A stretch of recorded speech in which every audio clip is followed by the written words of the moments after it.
காரில் மட்டும் தான் போவேன், நான் பைக்கில் போகவே மாட்டேன் எப்பவுமே. அப்படி இருந்த ஒரு மனுஷன் சும்மா நான் என் பைக்கில் அசால்ட்டாக 300-350 கிலோமீட்டர் போயிட்டு வந்தேன். எனக்கு ரொம்ப ஹாப்பியாக ஃபீல் பண்ணுறேன் madam. MST Prakash sir, Rajakottai. என்னால் வந்து ஒரு 30 கிலோமீட்டர் 40 கிலோமீட்டர் வண்டி ஓட்டினாலே எனக்கு வந்து ஒரு மாதிரி அனீசியாக ஃபீல் ஆகும். இன்னைக்கு 360 கிலோமீட்டர் கிட்ட வண்டி ஓட்டு வந்தேன்.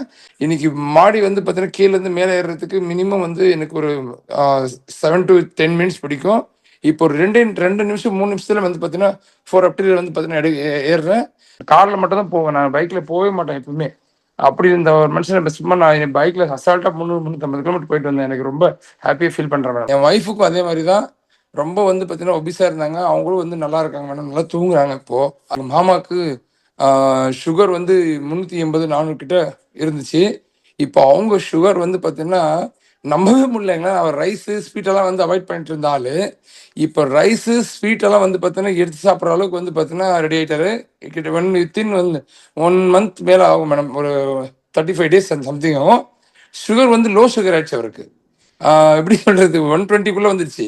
இப்போ எல்லாரும் ஆச்சரியப்பட்டு எனக்கு சுத்தம் எல்லா பக்கம் வந்து ஃபோன் பண்ணுறாங்க, எப்படா என்ன பண்ணுறேன், என்ன பண்ண, என்ன கொடுத்த மாமாக்கு அப்படின்னு கேட்க ஆரம்பிச்சிட்டாங்க. ப்ராடக்ட் வந்து கொடுத்ததுனால ப்ராடக்ட் பேசுது மேடம், நான் பேசல.